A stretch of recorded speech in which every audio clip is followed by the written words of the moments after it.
Yes, people, what's happening? Welcome back to the channel and welcome to another edition of the Opposition Preview. First things first, guys, make sure you smash the likes, subscribe if you're new around here, and as always, leave your thoughts in the comments below. And Monday night, Chelsea take on Newcastle in a must-win game for Maurizio Pochettino and a crucial game in the race for European qualification. 8th versus 11th, the third meeting between the sides this season. We got hammered up at St James's 4-1, and then we got a little bit of retribution with a penalty shootout win in the Carabao Cup. But yeah, it's going to be a tough game. Newcastle coming back into a little bit of form now. Away form has got slightly better. Big win against Wolves last time out. So they'll be coming into this game with confidence. I'm delighted to be joined by Pete from Loaded Mag. Mate, great to have you back. Great to catch up again. Newcastle, talk to me. 8th in the table, FA Cup quarterfinals.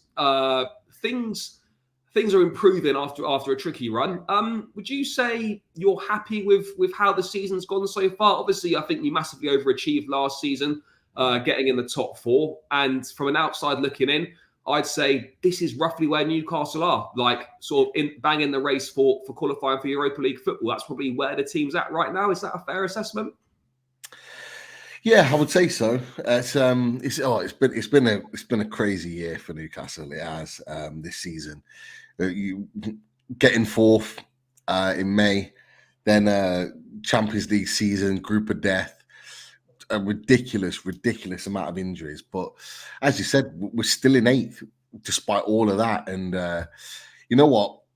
I would say, yeah, that's kind of where we are right now. However, what I will say is that we have lost some games this year that we should have won, and I always think to myself, where could we have been if we'd have got those points? And it was during our injury situation, so that's maybe an excuse for that. But I always think about the what if. 2 or 3 additional wins where it would have put us, but I would say it's a fair assessment for sure in terms of where we're at, because we've got a good team of players. When they're fit and when they're available, we've got a good team of players. And as you said, we've started to pick up results, and there's no surprise that we've started to get players back, which is why those results have picked up. So it's an interesting one, that's for sure. But the less about the quarterfinals of the FA Cup, the better, because I don't think any Newcastle fans are confident about going any further. Yeah, that is going to be a tough one. I mean, obviously, FA Cup is probably our easiest route into Europe. We're 11th in the table. Look, we're still within touching distance of 6th, but we're lacking massive consistency in the league. And in theory, we are 3 wins away from being in the Europa League next season. I know there's still the likes of Liverpool, City, etc. in the Cup, but right now, for me, I didn't think I'd be saying this in March, that's going to be our best chance of qualifying for Europe. I mean, this game is must win for us. I don't know if it's must win for Newcastle, maybe must not lose, but I don't think it's must win because you're a few points ahead of us. But yeah, for Chelsea, the pressure's on. We need to win this. We've got 5 of our next 6 games at Stamford Bridge, which might help us out. Home form has been better this season than it was last season. But in terms of the job Eddie Howe's doing, mate, I saw some noise that some Newcastle fans, which I can't understand, thinking that maybe it's time he moves on. Is he still got full backing of the fan base, full backing of the ownership and whatnot? You know what? It's been really, really strange because if you'd have asked me 2 or 3 months ago, even with our injury crisis at that time, I would have said, yeah, 100% back in. Fans are behind him, 100%. But the turn of the year, things just started to change in the fan base. Like, there was certainly on social media, and social media is not everyone in the fan base, so it's only a very small percentage, but there was more than I expected kind of coming out and saying, maybe he's not right for the job, maybe we need to move on, maybe he's finished his phase, is what a lot of opposition fans have talked about, this sort of phase of Eddie Howe. He's not here for the long haul. He's here for that phase 1, and then we get that other manager that's going to take us to that level. And there was a few more fans that were coming out and saying that. And when the results weren't going our way, it was getting louder and louder, to the point where it was like, if we didn't start picking up results, I think that the Forest game was quite big for that, actually, a couple of weeks ago. After some of the, I think it was the draw at Luton, at home, the 4-4, and question marks started getting asked again, and then he hit back with a win. But I think it's gone a little bit quiet again. Obviously, with the result on Saturday, convincing win against Wolves, who have been doing really well. They were above us going into the game. So it was a big win for us. And so it has gone quiet again. But I don't think it's going to go away. It's just weird. Like we understand the injuries and all the rest of it, but there's just a lot of murmurs going around about his position at the moment. And for me, I'm with you. I don't agree with it. He's had a difficult season to navigate. I think he should at least get the beginning of next season with a summer window and players back fit and firing. Because with our injuries, there were long-term injuries. They weren't like 1 week here, 2 week there. They were literally like 6 weeks, 8 weeks, and beyond that we've had like long-term players out that we're just now getting back. So, however, with the ownership, no question, he's the man. They have thrown their kind of like arms around him and sort of protected him in that respect, and they've been quite convincing in their words that they want him to be the guy to take Newcastle United forward. So as long as the ownership have got that, I don't see him going anywhere, if I'm honest. No, absolutely. And I still think, as you say, he deserves definitely next season. I think you will qualify for some form of European football next season, whether it's Conference League, Europa League. I don't see you missing out. And yeah, I don't think Newcastle are in a rush to, take the next step in the project. It's important not to rush the process. And it is a long-term process. It's not suddenly something that's going to turn into trophies instantly. I think Eddie Howe definitely deserves another season at the minimum. Mate, one player I did want to talk to you about. What's going on with Lewis Hall? Obviously, joined you guys on loan from us with an obligation to buy. Apparently, if you finish below 12, that option is not active, but you'll obviously finish above 12. So it's as good as a permanent deal, but I think it's obviously to help you guys with the FFP scenario. Why is this guy not playing? Like, he literally, he didn't. I watched your game against Blackburn in the Cup. I was thinking, I'll definitely start this one. Geezer didn't start. What's going on with him? Why is he not in favour? Does Howe not like what he's seeing from him? Is he not training well? I mean, what are the Newcastle fans' thoughts on Hall's lack of minutes? Because there's a talented player in there. Yeah, there is a talented player in there. Honestly, mate, your guess is as good as ours, because I think as the Newcastle fans are kind of racking our brains, like, why the hell is he not playing? Like, not even coming off the bench, like getting minutes, even during our like injury ravaged period. Like, he was only getting minutes when we were comfortably winning, or like the game was well done, and they were just giving him like a few minutes here and there, which is, it's not ideal for him in his development. Like you said, there's a player there for sure, and we've seen it this season. Away at Old Trafford, he scored. He was outstanding, arguably man of the match. He's had a few other decent performances as well, and it just doesn't kind of make sense, like, if I'm honest with you. And it's interesting you said that, actually, because I wasn't necessarily aware that it could potentially be, if we finish below 12, that deal kind of doesn't go through. So that's one that I've not heard. I've heard it has to be a certain points total. We have to kind of finish in European positions, or there's been loads of murmurs. Nobody knows really in terms of the actual answers on that, but it's a strange one, and I do think it's linked with the situation with Dan Ashworth. Obviously, our sporting director, who's on gardening leave at the moment, he's looking like he's going to go to Man United at some point, although I think they're going to have to pay big to get him. Big 20 mil. Yeah, the report out yesterday saying that it could be as big as 21 million, which is like a world record for a sporting director. That's mad, the money for sporting directors. Exactly. Look, and we'll take it. Like, they want to pay us for a member of staff.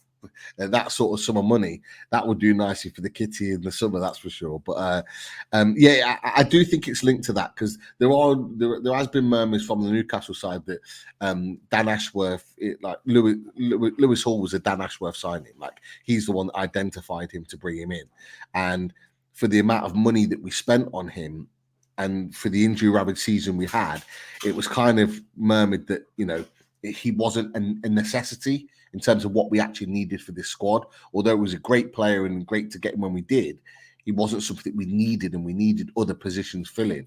And I think it could well be that Eddie Howe was a little bit annoyed by that, and the fact that everything happened with the injuries and we didn't have the players that we needed.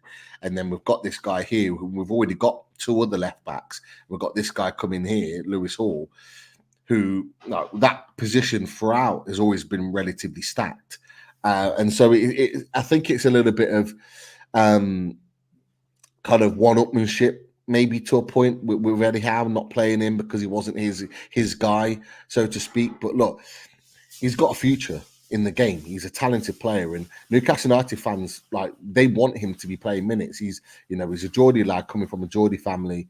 They want him to be involved in this team. And yes, he probably won't play too much between now and the end of the season. It's looking like the deal's already done and that we'll be paying you the 28 million in the summer. But it's a strange one. Like, it really, really is. So your confusion on that as a Chelsea fan literally mirrors our confusion as Newcastle United fans. And what we're hoping now is that he has a really good preseason under his belt and he hits the ground running, and then he can force his way into the team. That's the hope from Newcastle fans anyway. Yeah, there's a lot of stuff that doesn't really make sense in regards to that deal. But yeah, I'm sure, that deal will get done, and maybe he'll play more next season, and Newcastle fans will see the undoubted ability that he's got. Would you take him back? It's a tricky one, isn't it? Because obviously he's a midfielder by trade, like that's his main position. But obviously he has excelled at left back and left wing. He did a good job for us last season in a number of games when he played. Look, we do need a left back. But I think I probably wouldn't, just because I'm not sure if right now he's good enough to be a regular backup to Chilwell to get us back into the Champions League places. I could be wrong on that, but I think maybe there might be some better options out there for us. But it wouldn't be the worst thing in the world if he ended up coming back. But I think that's kind of virtually impossible for us now. In terms of the game itself, mate, obviously you've got Kieran Trippier out, which is a big blow. He's provided a lot of assists this season. He's been a good attacking threat as well as his defensive capabilities. How do you see Newcastle approaching this game on Monday? You ran us very close in the Carabao Cup game. Actually, Trippier mistake in the last minute, and then he missed the penalty as well. So it's a bit of a horror show for him that night. How do you see Newcastle approaching it? The away form's been a bit patchy. It has improved in recent weeks. What are you expecting from Eddie Howe and the way that he sets the team up? Honestly, I think he'll set us up to be counter-attacking. A little bit of how we did with Wolves, and nobody really expected us to do it at home. Everyone expects us to go out all gung-ho attacking, which is what we've done in a lot of games, but we didn't. We kind of sat back, we soaked it up, and then we hit them on the counter-attack, and when we did, it was frightening, and I expect him to do the same again. I expect him to say to Chelsea, right, you have the ball, you try and break us down, but if you get caught, we've got the likes of Gordon, Miggy, Murphy, whoever he plays, Alexander Isak, Willock now in the team, who looks, he's been such a big miss for us. His pace and his running, certainly on counter-attacks, has been crucial. So you've got all those players that are all rapid and that can be lightning quick on the counter. That's what I think he'll wait for. I think he'll wait for that, and he'll have Bruno sort of in the middle, trying to knit things together, and it was big for us getting a clean sheet, and so that will give us some confidence in kind of keeping things keeping things tight and shutting up shop a little bit. So that's how I expect him to play. The one thing about Eddie Howe, though, I'll say, is that you can't predict him. Like where you say, yeah, I think he'll do this, or I think he'll do that. All of a sudden, on Monday evening, 7:00. When the team sheet's out there, it will just be something completely different, and his style of play will be different. And that's the beauty of him, is that he is hard to predict if you're an opposition manager. But that's how I think he will set up, just to kind of soak up that pressure and then hit on the counter. And it's almost what we did in the quarterfinals, although we had the bare bones in that game, and Callum Wilson scored a good goal on the counter attack, and it was literally that. And I think we're better equipped to do that now, with the players that I talked about. The players are fitter. They're able to train now for a full week and get their rest in between games. They're not doing sort of a Wednesday, Saturday. And I think he'll have them prim and prep for that. Yeah, no, I think that there's a lot of threats there. I'm a big fan of Anthony Gordon. I think he's done exceptionally well this season. A player that we were linked with a few seasons, a couple summers ago, we were linked with him. I think he's more than proven his worth at Newcastle. I think he's a terrific young player. Another one, you know, a little bit like Cole Palmer, they've both excelled in the 21s. Gordon's not quite earned that call up to the full squad yet. I don't think he's a million miles away. There's a lot of competition in that area for places, but certainly with the upcoming international break this month, I think, you know, he should be well in with a shout of potentially making the squad, or, you know, if he doesn't, he'll be very close kind of next time round. Isaac, you know, obviously a top striker, very good finisher. Massive fan of the kid Lewis Miley in midfield. I think he's a real find, a real top player. Yeah, and there are threats all over the pitch. So Chelsea are going to have to be bang on it. We've got more injury problems ourselves. No Ben Chilwell, no Levi Colwill for the game on Monday. Conor Gallagher is a doubt. He's had a virus this week. He's not trained at all. So, you know, it's doubtful he starts. So yeah, the back line's going to be a little bit makeshift. It's probably going to end up being Gusto at left back, and maybe Chalobah or Gilchrist, the young kid from the academy, at right back. Cucurella is fit again, but he hasn't played since December, so I'd be very surprised if he goes back into the squad. But I mean, from what you've seen of Chelsea, mate, what have you made of us? You know, obviously we went very close in the Carabao Cup final. Probably should have won that game in the 90 minutes. We've had some good performances this season, but not enough of them. You know, too much inconsistencies and just not clinical in front of goal. And ultimately, yes, we've had massive injury problems, but you just don't know what you're going to get from us. And that probably explains why we're where we're at. You know, I don't want to say we're a mid-table team, but the table doesn't lie. Right now, that's what we're performing like, and that's what we are. We can still finish in the top six. We're not a million miles off, but it's going to be a big ask. What have you made of us, and what players are you concerned about on Monday night? You know what? It feels weird seeing Chelsea where you are, because I've been so used to 20 years plus of seeing you guys fighting at the top of the table. It still kind of doesn't make sense to me. But honestly, you kind of look just like a team of individuals. That's ultimately what you look, because you look at your individual makeup of your team. I looked at your sort of starting 11 and a couple of your players on the bench, and like, you've got some top quality players there. You really have. You've like a lot of players that Newcastle United were linked with. Malo Gusto was one. Buddy Shearer, I know he's injured at the moment. Conor Gallagher would be linked with. You know, and there's more. Like we've been linked with so many players that you have, and it just. I'm just thinking to myself, how is it not working? You've got a top manager there. I do, regardless of what people say, I do think he's a top manager. But I actually thought he would do better this season. I thought he would really kind of kick into gear this season and get you guys up and running and get you guys playing, and it just hasn't seemed to happen. But look, it's one of those that you don't want to get yourself into a cycle. The thing that, if I was a Chelsea fan, the thing that I'd worry about is that if you go through this cycle where you're not playing well, you're not kind of winning matches, and then you get to the end of the season and Pochettino gets sacked and a new manager comes in, and all those players, that near £1 billion worth that you've spent on players, are literally half of that is probably going to get just ripped up and start again, because you're going to get a new manager coming in who might not want some of these players, and you're going round in a circle. And actually reminds me a lot of Man United, not long after Alex Ferguson retired, is that they just did the same. It was just kind of rip up and repeat, the same thing happening again. At some point, you've got to stick with the manager, and you've got to say, you know what, he's the guy. Yes, we're going through a down moment, but we back him, and we've got to stick behind him. And you know, I do think giving him another window and the beginning of the next season to really kind of, you know, put his stamp on this team and almost finish the job in terms of signing players.